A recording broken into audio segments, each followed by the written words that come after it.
Right, good evening, everybody. Had a bit of a late night last night, so I'm suffering a little bit. So bear with me if anything goes wrong tonight.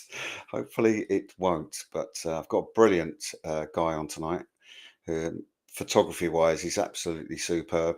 We're going to get into all sorts of different discussions about techniques, about AI, um, and really it's something different. And as you know, I can't remember how many, but about 32 of these interviews I've done. Everybody's different. Even with the photographers that I've had on, everybody's different. So tonight it will be no different to ones I've had before. And as usual, just going to quickly talk about Flux because we're only 3 weeks away. 3 weeks tonight, actually. So if anybody's coming to the private view on Thursday, 17th, it's based around the Flux Review magazine. That's what started it all off. Edition 12 is out there at the moment. Edition 13 is currently being worked on. But there you can see where you can actually get it from, actually from the fluxreview.com store. In future, apparently it's going to be a limited edition collector's item, but it's full of some fantastic interviews and fantastic images. Really, the some of the artwork in it is absolutely superb. And then of course, yeah, we have Flux. So 17th to 20th of July, Marylebone Road. Nearest tube station is Marylebone, but also Baker Street. It swings and roundabouts between the two. You walk between the two of them. Just depends on which route is easiest for you to get to. It's literally round the corner from both, in effect. So it's dead easy to get to. And also, of course, the private view on the 17th. Very busy. It's quite fair in saying it is extremely busy. And if you think my voice is dodgy after talking for most of yesterday, it's definitely by the end of Flux private view, it's gone completely. You can see here just kind of how busy it is. So if you haven't got a ticket for it, the other thing about getting a ticket for the weekend, it doesn't matter. What it helps is it gives us an idea of who's coming and how many people are coming, just to make sure that we don't go over the line. But the tickets are free, whether you're coming for the weekend or whether you're coming for the private view. If you're coming for the weekend, you can just turn up. So don't worry if you haven't got a ticket for the weekend, but it's different for the private view because obviously numbers are limited for that. Anaphylactic is hosting it, and then we also have Scarlet Butterflies doing a performance on a lyra pole that some people call the lollipop. So that's quite, and she's actually debuting a new act for that as well. So let's have a little talk about my guest tonight. So he's a photographer and he paints complex images with his camera. Developing depth and texture. He meticulously combines multiple exposures, sometimes as many as 40 or 50. And that in itself is an art, trust me. But that he does this because it creates a rich tapestry of details that slowly unfold, offering viewers something new with each glance, which is really, I think, something, especially with photographic images. If you're looking at something, every time you look at it, you see something different or see something you didn't see in it, then that's exactly what I, as a photographer, and also my guest Nigel is actually going to do. So, as usual, I've created a video of Nigel's work, and we'll give that a play, and then I'll bring the guest in.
Now, clearly a man of many talents because the music was his as well. And he sent it to me and said, you could use this for the video. It doesn't matter if you don't. But I liked it. So I thought, definitely use it for the video. So let's bring the man himself in. Nigel, hello. Hi, Gary. All right. So, Actually, yes. went quite well. Yeah, so the music. Let's start with that first because it's quite interesting, and people that have watched this show will know how many musicians I have interviewed who are artists or artists who are also musicians, whichever way around you want to put it. But music and art really links quite well. So, which came first with you? Music, Music. definitely. Yeah. Yeah. And I find as well that because I'm sort of my background is as a programmer, and Okay. programming and music go quite well together as well. So I know a lot Yeah. of people in IT that also do music on the side. Yeah. So yeah, music definitely. Programming came first, and then music came shortly afterwards. Right. And then photography has just been a thread that's been going on all throughout my life, and it's something that I've just picked up in the last probably 10 years and got more into. But I've always taken photographs, I've always had a camera, Yeah. and it's just been something, but never really focused on it. It was more about capturing moments and not really creating something, Yeah. if you know what I mean. I do. Yeah. And it's interesting because we met each other at Michelle Watson's Private View, That's right. and we had a big old chat. And you also mentioned one of my previous guests, Yeah, Peter. Yeah. Peter, and he came on the show. You're both doing Flux, which is great Yeah. as well. All really from that Yeah. conversation that night, Yeah. which is brilliant. Yeah. And yes, we had a long conversation, and look, we're both photographers, but we work in completely different ways, which Absolutely. Yeah. Yeah. and that's I think is it's something that you learn um, from other people. Some things that they do that inspire you to think, actually, you know what?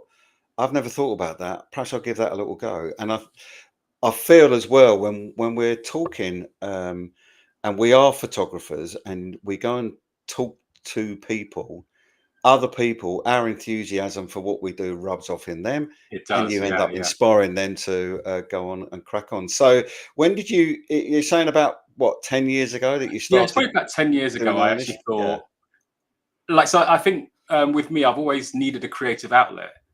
yeah, And even though people don't really sort of think of programming as being creative in that way, it is mm, quite artistic, yeah, and sort of writing codes and sort of designing systems. I do architecture for sort of cloud implementations.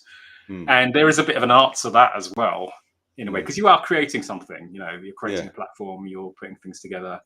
And so I always need a creative outlet, but I can only have one at a time as well. I can't do multiple things at the same time and do a good job of any of them. I have to sort of like try and focus in on one. And okay, so I had kind of transitioned out of music, and I was looking for something to do, and I really wanted to get into photography. So I went out and bought myself a camera, and then went out and started taking loads of pictures, and they were terrible, like really, really bad. So I had no clue what I was doing, and I thought it was going to be quite straightforward, but the pictures were just bad, and they were bad um, on every aspect. They were bad composition-wise, they're bad technically, they were just bad. So I thought, okay, I need to go and actually learn about this, and I used it as an excuse to actually go back to college and sort of do a few courses and oh, okay, stuff. So I just did taught quite a me. few courses on photography, Mm, all different types.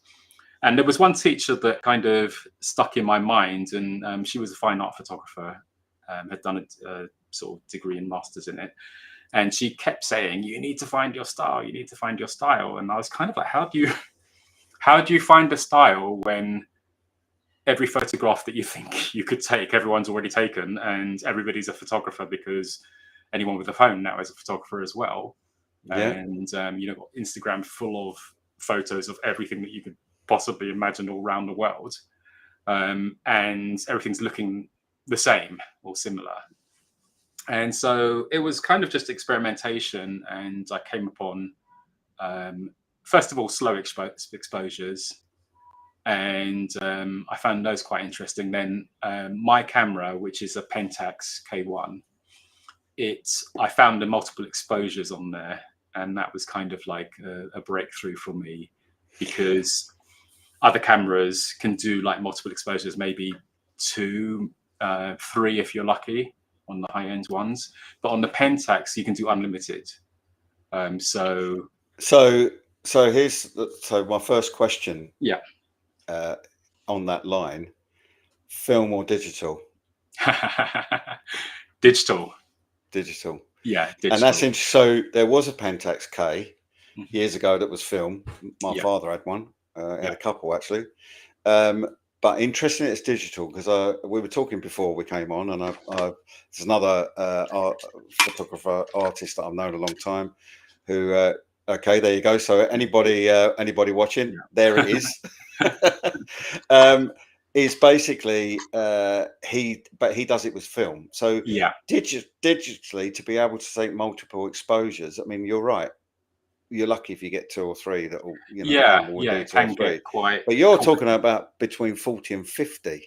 Yeah. Yeah. Yeah. So I mean, it's interesting with the Pentax because they've got like quite a long heritage. So the old glass from the K system fits on this camera as well. Ah, So brilliant. it goes Does all the it? way back. Yeah. So it's called K I might mount. have some lenses you might be interested in. My father Okay. passed away 18 months ago, so Oh no, sorry to hear and that. he's obviously still got his old cameras. I didn't realise that those lenses fit the new ones. In which Yeah. case, that gets give me an idea for eBay anyway. Yeah. So it's a called K mount system. Yeah, But that's yeah. right. So K-mount. Yeah, with this camera, it's very interesting because what you do is you take a picture. You've got like choices on how you want to do your multiple exposures, but you take a picture, and if you can imagine, you take a single shot. That's 100% of the frame, essentially. yeah. So your picture is 100% of that picture. If you take another picture, you've got a choice. You can either average the two, in which case your second picture becomes 50% and your first picture is 50%, and they blend, or you can add to it. So you're sort of adding detail from the second picture to the first picture and sort of just Oh, layering. right. Okay. But essentially what you're doing is you're layering either way. But the good thing about the camera is that you can, on the screen on the back of the camera, you can see an outline of what you've already taken. Okay. So you've got like that sort of shadow of what you've already taken. So you can then line up and take another shot. And so essentially you're building up the image in the camera, on the back of the camera, by And just sort of so adding more layers. what happens if you go too far? You wreck it. Ah, so Yeah. blimey. Yeah, so it's not like you can go back a step. Yeah, and what's interesting is that there's this little one as well. So I got this a couple of years ago, Mm. which is the Ricoh GR3X, and Ricoh owned Pentax, and so this little pocket snapper can do unlimited multiple exposures as well.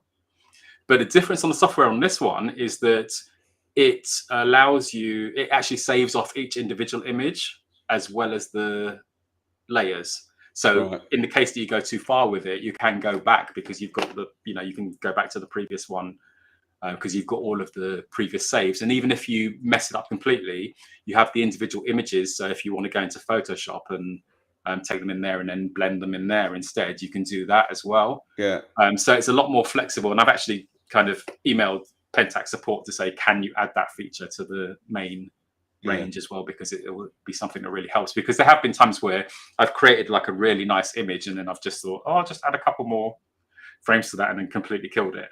Yeah. And that Yeah, will be.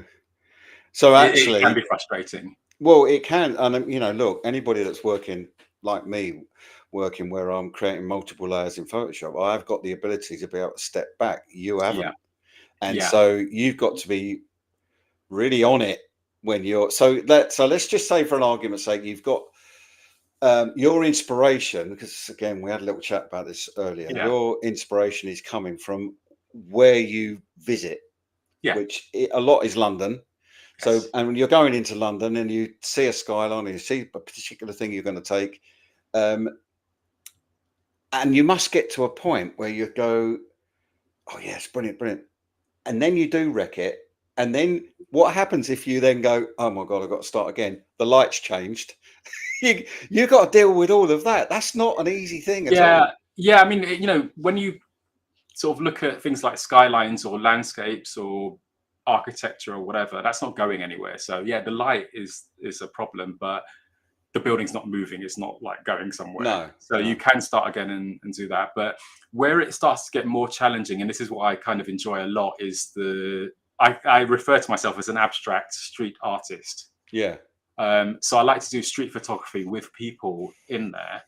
And obviously they are moving and they're not going to hang around for you no, to start again. no. So it kind of puts the pressure on you to get it right. Mm, So with a lot of this stuff, it kind of becomes a reflex after a while. So to start off with, it was like the camera was getting in the way, like the settings and the combinations and the buttons, and because you've got something live in front of you that's going on, you want to capture it, but the technology is getting in the way. So once I kind of mastered, well, I can't say I've mastered them, but once I practiced the techniques and they became more of a reflex, mm. then it enabled me to be able to capture that moment while it's moving with multiple layers, with other effects, without losing the shot. Yeah. So it's more of a challenge. So a lot of people that look at my work immediately think it's photoshopped. So that's the conclusion that people come to. They look at it and just go, "Yeah, they've you've created layers in Photoshop." So I always get the question like, "Oh, do you just Photoshop everything, or is it just Photoshop?" And it's like, no, it's all done in camera. Yeah. And so I'm no good at Photoshop, and I don't use it. I only, the most I'll do is use Camera Raw to sort of change saturation or contrast or something like that. So do you use Lightroom then in that case? No, I don't like Lightroom. Don't Lightroom Um, either. No. no. So I use Camera Raw, which is it's like Yeah. Lightroom but without the Yeah. risk. Yeah. Yeah. Yeah. So Yeah. it's just like I think most of Lightroom spun out of Camera Raw to start off with. Mm. But I like Camera Raw because it's lightweight and it's quick to sort of do the edits and stuff. There have only been a couple of images that are in my collection that I've actually gone into Photoshop and worked on them. And that hasn't been major work. So there's No. one that's the Canary Riverside, Yeah. which is the image that you put on the back of the poster. Yeah, and I think we've got. So well, what we can do, we can bring some up. So Yeah. I've got these. I've got these ones. I've taken the ones that you sent me. There's Okay. Yeah. 11 images roughly that Yeah. we've got to talk about. And I think the majority of them are London based for Yeah. sure. But talk me through what I'm trying to understand Mhm. is if you see how does it come about that you go, that's what I'm going to take? How does that Okay. happen? Yeah. So a lot of what I sent you were, I think I sent you a variety of things, but a lot of them Yeah. were people. Like so. Mm. So I started taking pictures of people, and I kind of found that your typical street photography, where you take a picture of somebody doing something or something interesting or whatever, and and then people make it black and white, and it's just that classic street photography Yeah. stuff that there's Instagrams full of that stuff. I found that type of image quite. For one, I find it quite boring to look at, but on the other side, I also find it quite intrusive on the people to an extent as well. Especially when it's Yeah. like really close up of their face and stuff like that. So I realized that what I was doing in my street photography was really trying to avoid making people too identifiable and just trying to capture the essence and the shapes of the people without capturing the detail. Not, you wouldn't be able to go, I recognize that guy Yeah. that's in that shot. But he's definitely part of the image, Yeah. and Yeah. he's making up the shape. So I started a project that I called Not People. And so it's images of people in street art type situations, but the Mm. people aren't identifiable. And that was my Mm. brief for Mm. going out and taking shots. In this case, this was a guy that was walking down Regent Street, and there was a set of wings that were just on the building scaffold, sitting in front of the building. And he was walking down the road towards it, and I was on the other side of the road, up the road. And I saw him walking towards this thing, and I thought, he looks like he's going to stand right in front of it. So I ran. Yeah, I ran and then ran into the middle of the road to the islands and set up to take the shot. But then I kind of thought, I don't want to get just that shot of him standing in front of the wings as a sharp, normal photograph, because it would be quite boring as a picture. It would be interesting in terms that it's quirky, but I wanted to capture it in a slightly more abstract way. Right. So in this case, it was a slow exposure, a long exposure, but also I focused near to me so that it would be purposely out of focus as well. So because it's a long exposure, you get the movement. So I moved the camera. I was holding it by hand, so there's natural movement in there, and it's purposely out of focus. He stood there for a couple of seconds, and what he's doing is he's just preparing to take a selfie with this thing. So he's sort of got his phone in his hands, and he's just about to take a selfie, which would have ruined the shot. So it was just this is like the type of photography that I like, where you've just got to make a decision about how you're going to shoot it and take it straight away without too much dilly-dallying, because you're going to lose the moment. So that's what that is. So that's a classic sort of not people shot. But within the collection, there are different techniques. So that's just a long exposure. There's nothing else to it, really. Long exposure and soft focus. So Canary Riverside is the one you're talking about. Yeah, exactly. Yeah. So this is one of the images that I actually edited in Photoshop afterwards. And what I did in Photoshop was just lighten the whole thing, just take the EV right up, because the Thames in the foreground was very grey and it was dominating the shot. It was pulling the eye down too much, and I just wanted to have that strip in the center. So I just bleached it out. And in bleaching out the water, it also bleached out the sky, which then brought out the colors that were sitting behind the sunset. So this one was like more of a time. There was, I took lots of different variations of that riverside and that shot, but I just thought, okay, I want to do like a multiple exposure study of this and just play with it. So that we get the shapes of the buildings that people recognize, the view that people recognize, but just shown in a completely different way. Sort of move the buildings around, zoom in, zoom out, and so on. So the only thing that I had going on this was that the light was going because it was sunset. So I was kind of limited in how much time I could spend playing with the shot. And then, like you said, on this particular one, it was getting to the point where it could have gone too far. So I had to stop myself from messing it up, essentially. So that really the shot going too far.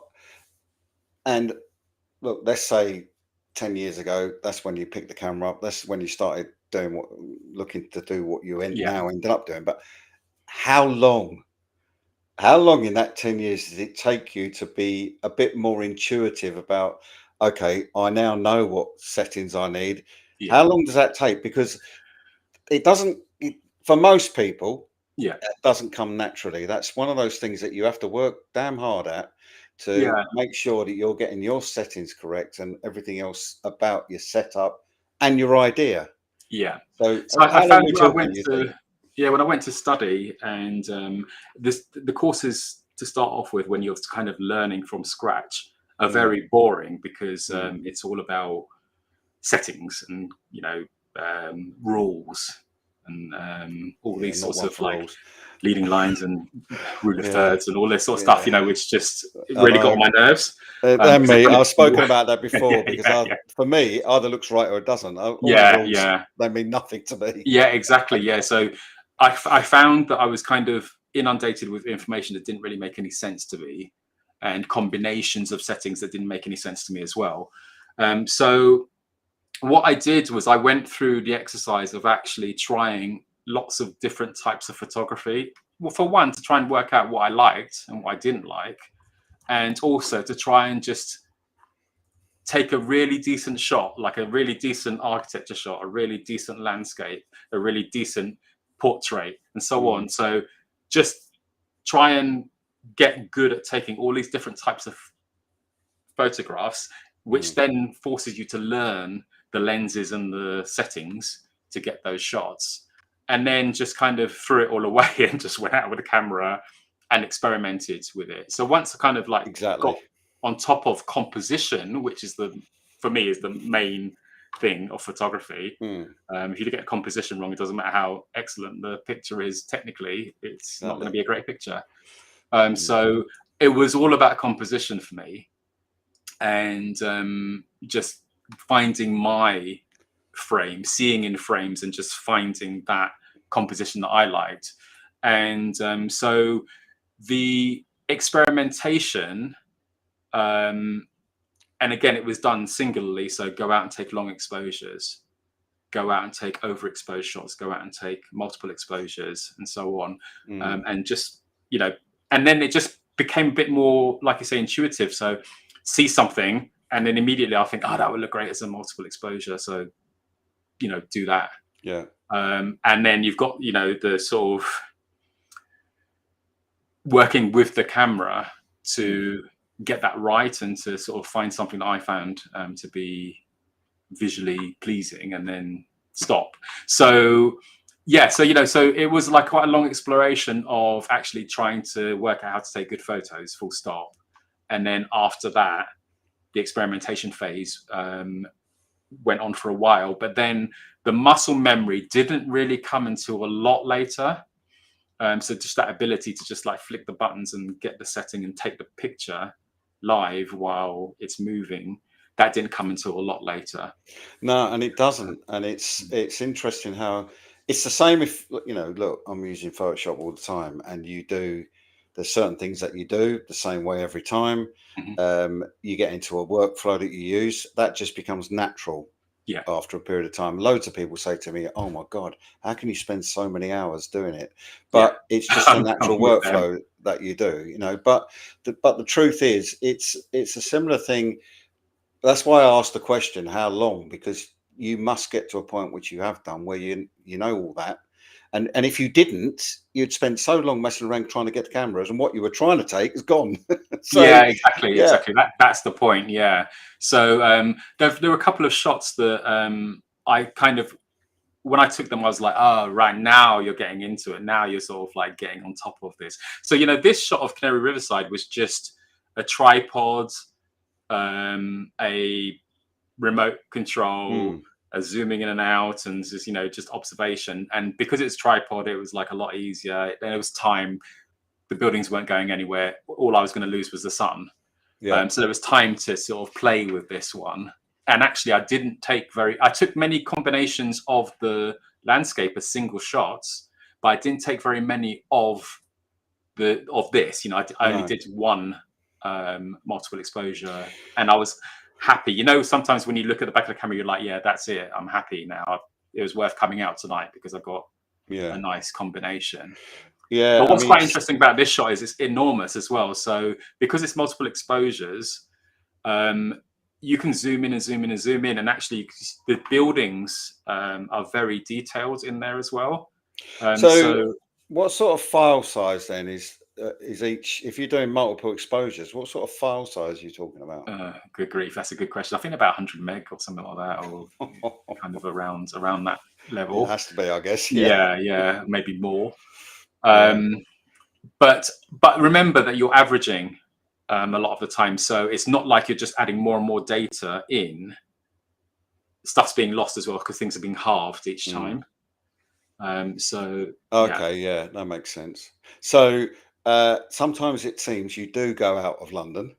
yep, So because last time I looked, there wasn't these mountains there anyway. yeah, But yeah. yeah, and I can see again, you're the kind of there's quite a lot of sort of thought provoking stuff in your images, which I think Mm, again, they're not just normal, straightforward photographs. You've got some of these here of Skiddaw, but this one in particular is the one I want to talk about, actually, Okay. because you started to talk about this before we came Yeah. on air, and I said, "Stop! Don't tell me anymore." So let's start right at the beginning. That you lived Right. in Acton for 25 years. Yeah. And what was it you said to me about Acton being Oh, yeah. So something in particular? so I've lived in Acton for 25 years, and that's a long time. And I wanted I haven't really taken a great deal of pictures in the area. And so Acton is the most connected place, like in terms of train stations, I think in England, if not the UK. It's the only place that has north, south, east, and west stations. Other places have like up to 3, but Yeah. there's nowhere else that has north, south, east, and west. And then we've also got 3 other stations as well. So what I wanted to do was to go out and just take like, and it's the most ironic picture because I hate public transport. So people that saw it were just like, "What? Why would you take pictures of the tube? You know, you don't even get the tube." But I really wanted to sort of, capture that, get all of the stations in one picture, but Oh, right. Yeah. for it to not be, I could have just done a collage of like, each station, a single shot of each station and made a collage. It probably would have looked fairly similar. But the way that I approached it is I actually did a multiple exposure study of each station individually and then combined those into this. So if you sort of look into it in detail, you can see, so it's north, south, east, and west, and then central, main line, and town. But each one, you can see when you look into it, there are multiple exposures of each station as well. So this one was photoshopped because I used that to combine the images into a collage. But it does give you the sense that there are multiple stations in Acton. It gives you that sense. Exactly. Yeah. And so that was what I wanted to capture. And I did it particularly for a local gallery who were asking for local artists to submit work. And I thought, okay, it would be nice to do a picture. And so I'd started the project because of the 25 years, but I hadn't finished it. And then I just thought, okay, it would be really nice to have this done and have it there as a celebration of the area in a local gallery. So that's what I did. And So like I said, I was just trying to kind of make it more interesting, but also capture the dynamism of the area and also the movement as well. So a lot of this is about movement. As you can see in this one in particular. Yeah. So again, that's back to the Lake District. And it's a place called Buttermere. Yeah. And there's this lone tree that's in there, and like lots of photo clubs go to this and take a picture of the lone tree. So I'd done that, and it was a horrible day. It was raining. I took the pictures of the tree. They were completely uninspiring to me. I just thought, it's a tree in the wet. It was January. There was snow on the mountains, freezing cold. And I just thought, okay, this is not going to cut it. I didn't come all the way here to just take that picture of the tree, of a single tree, and just be happy with that. So I thought, okay, I need to experiment and actually try and get something that's a bit different. Yeah. So this is interesting because obviously I've interviewed abstract artists. I've interviewed artists that are not abstract. And I've interviewed photographers, and now an abstract photographer. Yeah. Just because it's photography doesn't mean to say you can't be abstract. People go, "Oh, isn't that a bit out of focus? That looks a bit weird." No, you do get that. Because, well, I know you do. And I've heard people saying stuff like that to others, but it's not. It's you're trying to create a piece of art, and that it's. Somebody said to me about one of mine. Well, there's no movement in that, and I went, well, that's because I didn't want it. Yeah, exactly. I didn't want any movement. I'm the artist. Surely it's up to me. Yeah. It's not a photograph. Stop looking at it as a photograph. It's a piece of art, and that's where where it differs a little bit, that I think you have to, if you've got the vision to do something like this, and then make that not just a tree standing there in a, turn it into something that's a bit different. I think Yeah. that is where you are an artist. Well, yeah, I mean, I don't want to sort of like put people down that are just taking straightforward Oh photos, no, no, because no, and obviously, I'm not, and I'm not, and I'm not doing yeah, that either. yeah, What because I'm, there's a lot, yeah, all photography is art, I would yeah, say, yeah, and there's definitely a place for everything. But I think that it's just like across that trip in particular, I was trying to sort of take good technical landscape pictures and working on that. But then I found some of the places were beautiful and it was really interesting, but I just found the moments uninspiring. So yeah, that then made me think, how can I show this scene in something that is more inspiring to me, more yeah. creative, in my opinion. And so a lot of this stuff, like all of my photography, I've never sort of thought of, oh yeah, I must take, oh, what will sell? Will this look good on someone's wall? It's not that, So this is about me and a journey, and trying to find stuff that I find interesting. And it just so happens that I've got a mind share with quite a few people and they like it, and that's a bonus. But Yeah. that wasn't the intention. It was kind of creating images for myself that I found that gave me peace, that Yeah, felt but good to then, me. so the difference then becomes is that you've got the courage to then exhibit them. Yeah, I mean, that was a risk, and Of course it is, of course it is. yeah, But you got to have the courage in the first place, haven't you? And yeah, yeah, that's the thing. I think, say that to so many people. How many of you have got thousands of pictures on your computer, or ones you've printed but you stuck them in a cupboard, and yeah, and loads of people put their hands up, and then you say, well, why don't you just take them to a gallery? Why don't you just see if people are interested? And going back a little bit, let's just let's put us up on the main screen. Going back yeah, a second, right back to when we started this talk.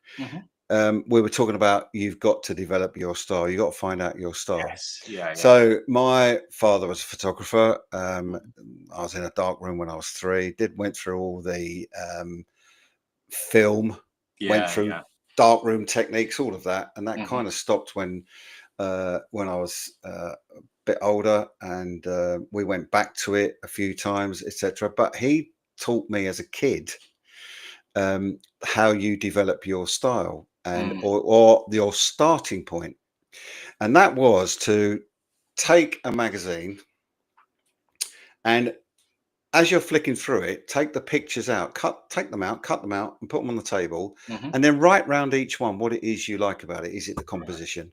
Is it black and white? Is it landscape, portrait? mm All the stuff. Just hmm write round them, and then put those answers into piles. And the tallest piles is your natural eye. okay, So that's interesting. your Yeah, yeah, style. If your style ends up being landscape, black and white, hmm high contrast, whatever it is, because you're already there, because you recognize it, yeah, yeah, you've taken a big leap forward, and that is what you should concentrate on, because it's developing your style. I mean, it's Steve Healy who's on the chat, actually. Sorry, he's a bit late to the party, but I've known Steve for quite a number of years. hmm We both went to the same Glyn Dewis workshop day, actually, and that's how we met quite a few years ago. Now, Glyn now lives down in the West Country. Steve lives in the West Country. They're often down on the coast taking photographs in windy conditions with all the waves, yeah, etc. But Steve will also do, you know, birds, flowers, etc. yeah, yeah, yeah, It doesn't mean that your style is limited to taking one particular thing, hmm but you can see that the style continues through whatever it yeah, is and you're yeah, I taking. think that is a thing as well. So um I think you do, like, so certain people, so say like Peter, for example, Peter Lee. Mm, When I look at his photos, he doesn't just take those vertoramas. He takes lots of other photos, but yeah. he has I think a lot of it is to do with like tone as well. Yeah, So absolutely. the Yeah. tonality of it. kind of carries a theme all the way through. So you can look at one of his photos and know that it's one of his photos. Yeah. And I don't know whether I've got to that stage because I'm using different styles. But the only thing that I have that connects it, well, there's something that connects it, is that's me. But then also in terms of like the street photography stuff, it's the project, it's that, not people. And once people understand that's the motivation that I've got for taking the shots, then it makes more sense to them, and then they can kind of see the connection across the board. Yeah, I mean, there's one here as an example. I think there's another one here. Hmm. And what that does when you create something like this, that gives you the feeling of, wow, that's busy. Yeah, Everybody's too busy. They're yeah. all going mad to get where they need to do. So the actual picture itself is telling a story. Now you've hit the nail on the head, and that's exactly what I've been trying to do with everything. Yeah, yeah, So it's yeah, about movement. yeah. It is. So Yeah, what I kind of realize is that it's I'm another one, trying I to think. create something that's a cross between a video and a photo in a Yeah, photo. yeah. So you've got people moving, there's stuff going on, and I'm trying to capture that movement, the Mm, animation, the sort of bustle, and so on, but in a single frame. yeah, But what I quite like about it is that when you go back and look at it again, like so, the picture that you showed before, the one that was taken in Shad Thames, yeah. um, I've looked at that quite a few times, and it's a fairly simple one. It's I think it's about 5 photos combined with Mm, different levels of zoom. And I've looked at that because I had it up in an exhibition, and I was standing next to it for 3 days. So I was looking at it quite a bit, and each time I looked at it, I kind of could see another person or somebody coming towards that I hadn't noticed was in the shop before, and stuff. mm, And it was the same with the Canary Riverside one. I kept seeing like new details in there, and I had yeah, that in my office on the floor for quite a while before the exhibition, and I just kept seeing it was like it was moving, like stuff was jumping out. yeah, yeah. And that Canary Riverside, I did it in A0, so it was absolutely enormous. Huge, blimey. And I did the limited edition of 2 of that, and they both sold at the last exhibition. And it was because the people were like fascinated by the movement of the buildings and Yeah. the sort of extra details and the It's things, quite cool how you've got you that, know. especially the ones that are in the sort of background in the sky. Yeah, Quite so cool how kind that, of like yeah. it's like almost like an animation, like in a way. It's obviously not moving, but when you look at it, it's just more detail in there. So this shot here, which was taken in Coimbra in Portugal, this is like I think it's probably technically my best picture. And that's just because this is like the moment, not the moment, but like when I looked at it later on, I was like, oh, this is like, I managed to do multiple techniques at the same time while things were moving and get something that was coherent. Yeah. So this is a combination of long exposure and multiple exposure Mm, in one shot. Normally I would do one or the other. I don't tend to combine them very much. But in this case, it's like, okay, they're moving towards me. I want to get like that animation of the movement of them coming towards me. But also, I just want to get like flick the camera, because as soon as you move the camera and you in a bit of a long exposure, you start to get a softness that makes it look a little bit more like it's a painting than a yeah, photograph. yeah, And so I kind of knew, I know the multiple exposures, like the Shad Thames one, is going to just look like a layering photos. But when you put that extra bit of movement in there as well, mm, that softness makes it look more painterly. So I had done the multiple exposures, and I just thought, okay, let's just flick that camera around to soften it and to give that mm. movement into the shot as well. So so I really like this picture for that reason, that it just captures. It reminds me of the moment. I can see motion in there. There's a lot of detail, and as you look at it, you see more stuff going on. But also, it just this was a time where the muscle memory just kicked in, and I took the shot and I did it live. And only after the moment was gone did I look back at the camera. And then when I looked at it, I was like, yeah, I'm happy with that.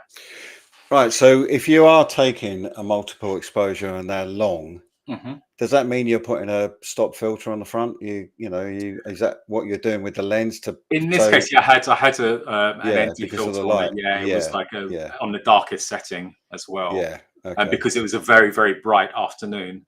But normally, no. So Oh, normally, normally no. no. Oh, okay. Yeah. So Interesting. like the Shad Thames one, that it wasn't a long exposure, so it's just Yeah. multiple short Exposure. exposures, Yeah, so yeah, yeah. they're correctly exposed. So I did a In this few. case, where it's long, yes. I did a few like that. I was in California, and great big rolling waves coming in at Pismo. We're at Pismo. Set my tripod up. Had a bit of black glass on the front. Set it to like 3.5 minutes. Yeah. And people were walking across the front of it, and suddenly realised they were in the shot and like panicking. My wife was going, "What are you doing? There's people walking across the front." I went, "They will disappear. They won't be there. Don't worry about it. I'm looking for I want the fog. That's the big waves, with a couple of people surfing in it. I wanted, that was what I was after. So it's understanding exposure is really quite a big thing, isn't it? It's great, especially when So you're the doing what Skiddaw you're one doing. that you showed, that was a long exposure. So it looks like a multiple exposure, but it's a long exposure. No, we'll come back to that. Let's go back to that. This one. Yeah, that's a long exposure, and I've just moved the camera. This handheld long exposure. Oh, and I've moved the camera in a Z shape. So you can see like the sunset it's kind of like a Z, and the mountains have moved. So with the long exposures, it's like your start point. So wherever you pause during the shot is going to be darker in the shot. So and it's the same with the multiple exposures. The one that you take more pictures of, the darker it becomes, and everything else becomes lighter. So with the Big Ben shots and so on, that's the next. Yeah, it was kind of like just So for example, I wanted the tower in the center to be dark. So this is about I think it's about 8 shots or something like that. Okay. But 4 of them were just off the tower, and then the others were like zoomed out to create the echoes. So again, it's like you're taking an iconic image, like a picture of Big Ben. And I'm thinking, how many people have taken the picture of Big Ben, and how recognizable is it, and so on. How can I make it more interesting? Yeah. And so, it was just by doing multiple exposures and creating echoes.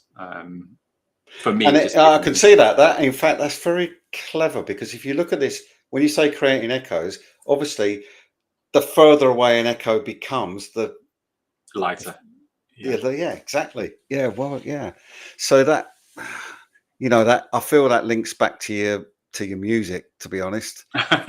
Because if you're dealing with some of the stuff in music, when you are using echoes, when you're trying to bring other things that are just sitting in the background, but they add to the story.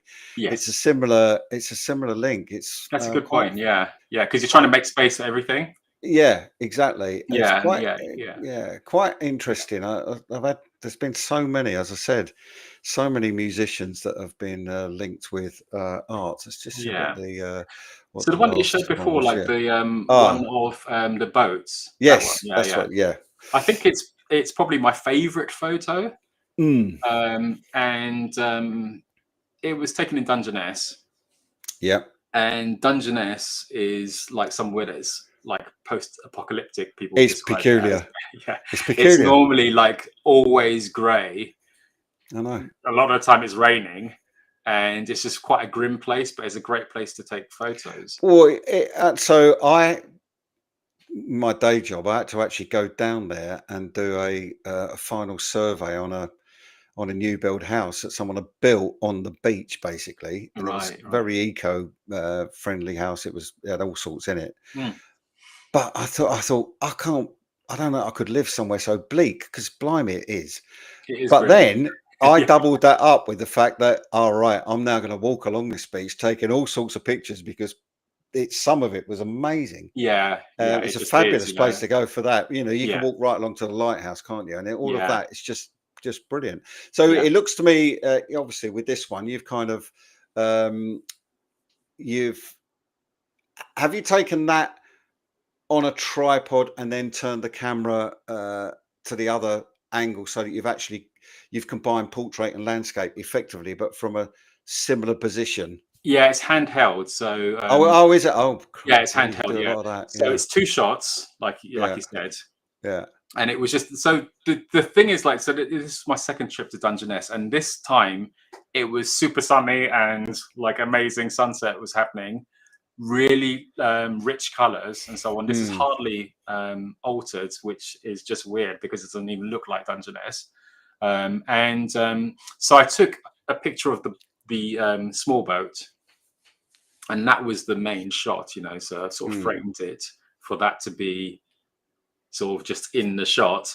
But then there was another boat that was near to me, sort of to the right. And I just thought, okay, I'm going to just like flip the camera around and just take a picture mm. of that one. So I zoomed to make it bigger and then just took a shot of that one as well.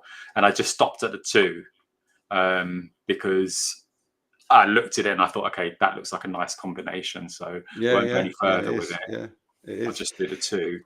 This is. I mean, it's quite interesting to me this because double exposure like this, for example, Yeah. double exposure when I was using film when I was at uni. We'd it was a Gothic building, and we'd go off at certain times of the day, but we were creating ghost pictures. Yeah. Yeah. Yeah. Right, take a picture of Yeah. Yeah. someone in it, take it again with them not in it, and you got that Yeah. ghost Yeah. sitting there.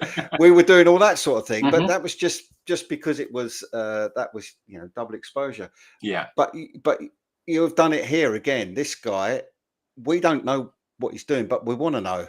Yeah. We Yeah. now want to know what he's up to because he's got a or she. It could be It's she. a she. It's a Either she. Yeah. she. Yeah. Yeah. Okay, she's actually she's in a position where you think, okay, what's the story? What is it she's up to? Yeah. But if that was a straight shot, Yeah. it It would be wouldn't be too clear. exactly. Yeah. Yeah. Yeah. Yeah, yeah, yeah. Exactly. So this is about 40 photos. So this is one that is like a 40. really rich. Yeah. It's incredible. So she was just standing. It was on Carnaby Street, and she was just standing there, looking at her phone, and just completely static while there was a lot of bustle and things going on in the background. So I just thought, okay, I'm going to do like a really over the top study on this, and just like, because she's static and you don't get that opportunity very often in the street No. scene. So I'm going to take the pictures. And so I just took about 40 photos combined, in camera, of course. And so it created something that looks very painterly. Yeah, yeah, It looks yeah, like a yeah, painting. It looks like yeah, a watercolor or something like yeah. that. And it just got a softness about it. So it's interesting because this one came out soft, but then there's a photo of Canary Wharf. It's called 1852. I'm not sure if I sent it to you, No, I um, don't think so. but I haven't it's seen that. okay. It's there's a picture of Canary Wharf, and that's about 40 photos. Well, I think it's on 500 pics if you still got that up. Right, I have. Um, So I was just about to share that, especially and the other thing. So yeah, yeah. yeah. The other thing we'll have a laugh about. Look, we're at 54 minutes Oh already, wow. so that's how quick we've shot through We haven't these. even got Let me into just it. Yeah. let me just share the my other screen so that people can see that. So this is this Yes, is it's on the the one that's at the iPod. top in the middle. Okay, this one here. Yeah. Yeah, okay. Um, right, yeah. So that is about Again, 40 shots as well, but yeah. it came out completely differently. So this one looks more like a sketch, like a technical Yeah, yeah, yeah, pen sketch. yeah. And I think it's because of the building and the subject matter. It just sort of, so instead of it coming out soft like the picture of the woman, this one came out like a sort of hatched sketch because of the architecture and the stuff that was going on. The sort of See, the lines one and it's squareness of interesting, everything. is it? Because I think the ones where you've got people, there's another one here. The ones where you've got people in, Mm, and there's another. I just saw another one. Wait a minute, let's go back. This one. yeah. You know, they are telling they're telling a story in a different way, because Hmm. that's yeah, the people ones are really interesting, I think, because they're um, compared to compared to say Big Ben or Bo, because Yeah. you've got the people in there. There's a completely different story here Hmm. than there is here, and I Yeah. quite like that. I quite like that you've got that ability to do that. I think that's quite very cool. Now, look, before we before we go mad, just let's just have a look at this. You've got another Instagram page now. My hidden Uh, Instagram page. yeah, your hidden Instagram page, which I think is hilarious. But and we were talking about this before we came on live, Yeah. is that AI, and how do we feel about AI, especially as photographers and artists? But Yeah. you have done this. These are, as I recall, they are friends' dogs. They are friends' dogs. W- Yeah. yeah, Just put into different scenarios. where you've created these pictures, but Yeah. you've used you've basically used AI to create the scene Yeah. after you've taken the photograph of the dog in the Yeah. first place. So Yeah, it's just like a quick workflow of just taking a picture of the dog, yeah, stripping the background out, putting it into AI. Well, yeah, it's sort of making it sound simple, but basically thinking of a scene, yeah. creating that scene, putting the dog into it, and then making it look like the dog or making it look like the pet. Well, yeah, and you know the title, "My Superhero Dog," and somewhere here, yeah, look, That's actually my dog. my superhero pet, I should Yeah, say. yeah, I mean, and you've been quite clever, because you don't just got dogs, you've got cats as well. And I know yeah, yeah, there is definitely a few people that are involved with Flux that will be going, oh, about the cat, and there'll be others that are doing the same about the dogs. But I think that's, yeah. Look, I mean, they're hilarious. Um, but it does depend on how you feel about AI, doesn't it? It does depend on how you It feel about does, that. right? But there's the thing is like, and I've had this conversation with quite a few people. Like, AI is only like a phrase that is like Sorry, I'm laughing at hot at this the one. Yeah. moment. Yeah. That dog's really greedy, so it had to be in the kitchen. Had to be done. Yeah. Yeah, so AI is just a phrase that's trendy at the moment, right? But what was AI has always existed to certain degrees. Mm. So essentially, when you go out with your digital camera and you take a picture, you're using artificial intelligence because the camera is doing a lot of work for you in just a straightforward shot.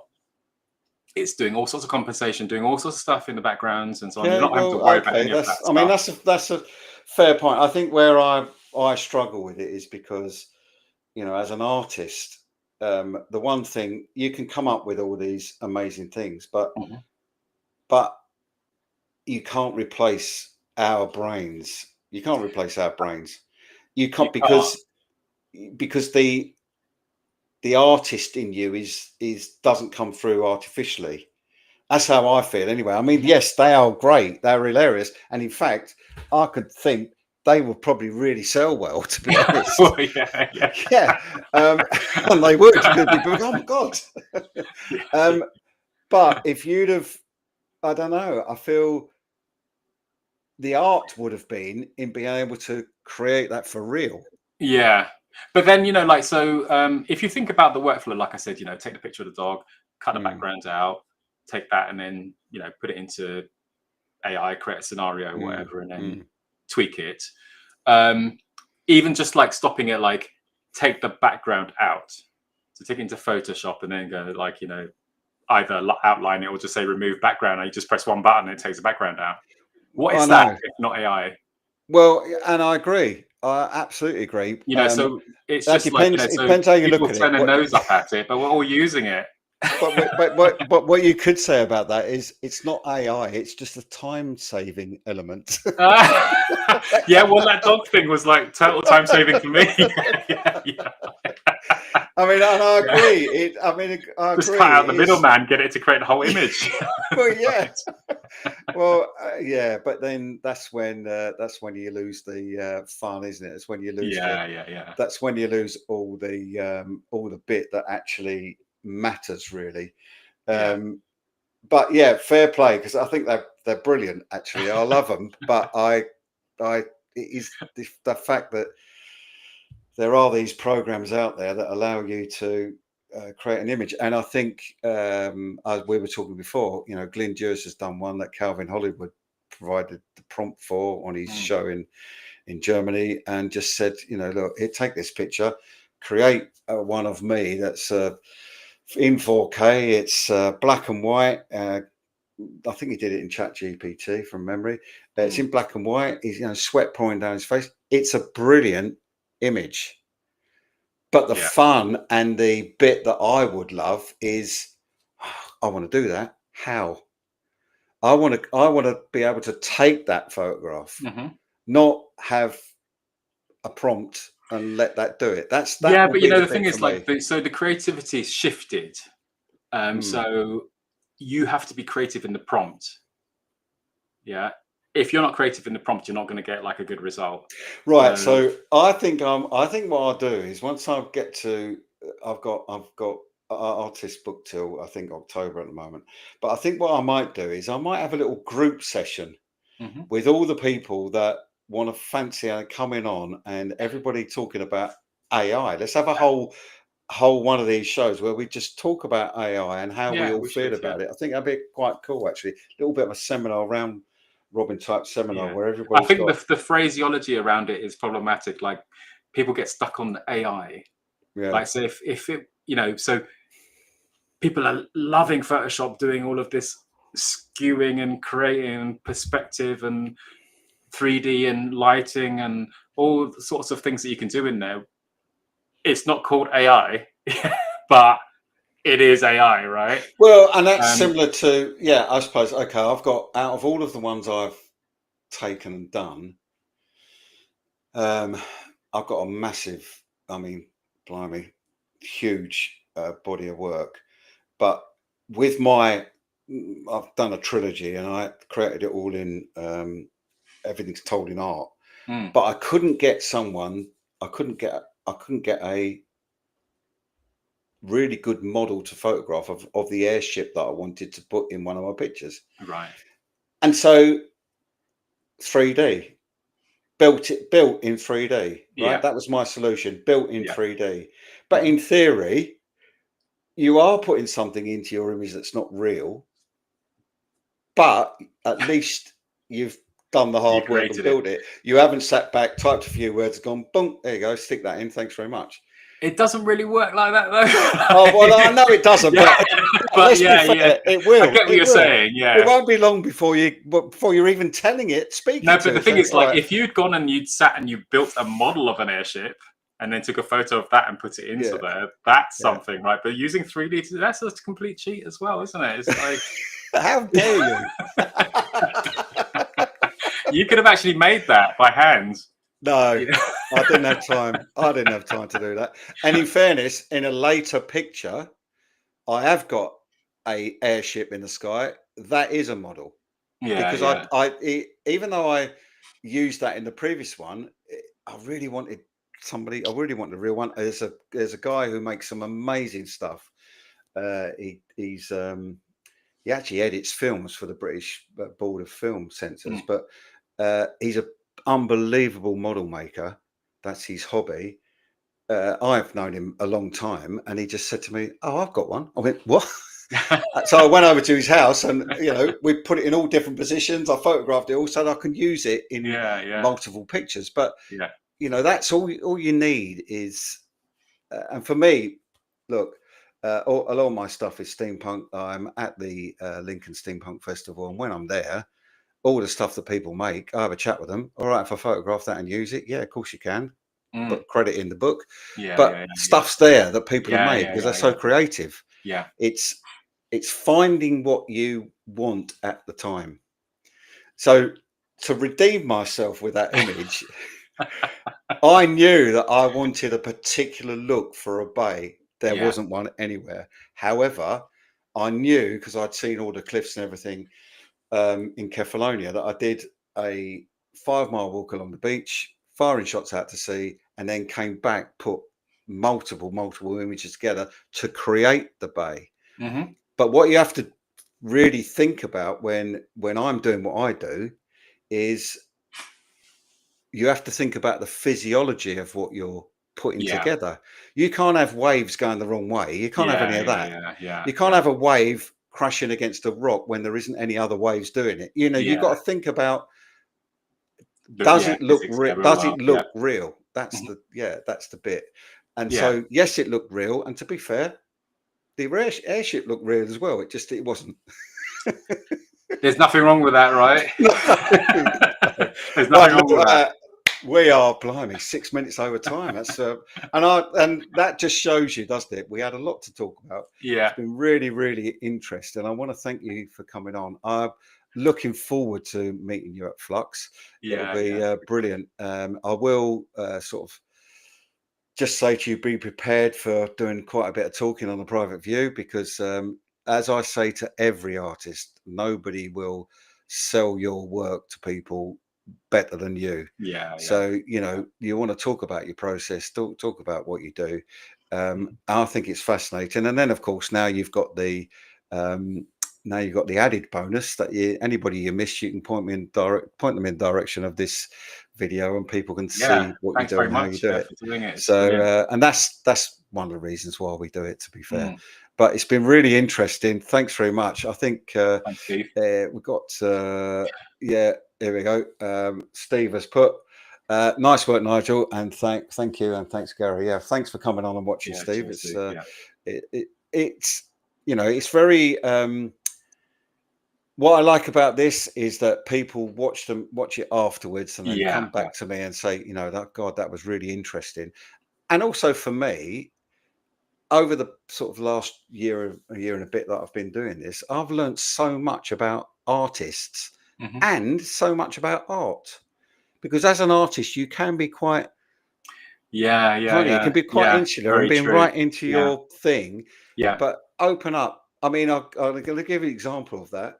I had a university reunion last week, and I went into a chapel in somewhere where it was Oxford University. They had a chapel there, and I've gone in there. The ceiling was nothing at all. But I thought to myself, I'm gonna have a little chat, Peter. I'm having a go. And I just started doing a panorama just with my iPhone. If I could actually, what would it produce? Boring ceiling, but the process. I thought I'd just have a little go, and it's not something that I would do. But just by talking to him, it made me think, oh, I'll give this a go. And that's what I think. That's what's really cool. You know, I hope photographers watching this, I hope that they think, you know, I might give that a go. I'll have a. And I've done that. You know, I've been to a couple of photo clubs, and you know, you sort of, when they first see the work, they get blocked by it because it's just not conventional photography, and you know, so I get like a lot of pushback and a lot of negativity to start off with. But then once they kind of realize that the emotion and the interest that the different shots actually bring out, and that you can spend 15-20 minutes talking about a shot, but if it was a conventional shot, you would have spoken for like 10 seconds or 20 seconds and moved on to the next one. But you can study, and you can, you know, see more layers and more interest. And you know, by the end of the talk, they want to try it, and that's the objective, because I think it's, you know, it's great to be technical and to sort of take fantastic technical photos, or, you know, and everyone should do what they feel and what they like, but it is also nice to sort of step out of your comfort zone and do something different. And I think there are a lot of people who would be really good abstract photographers that just haven't tried it yet.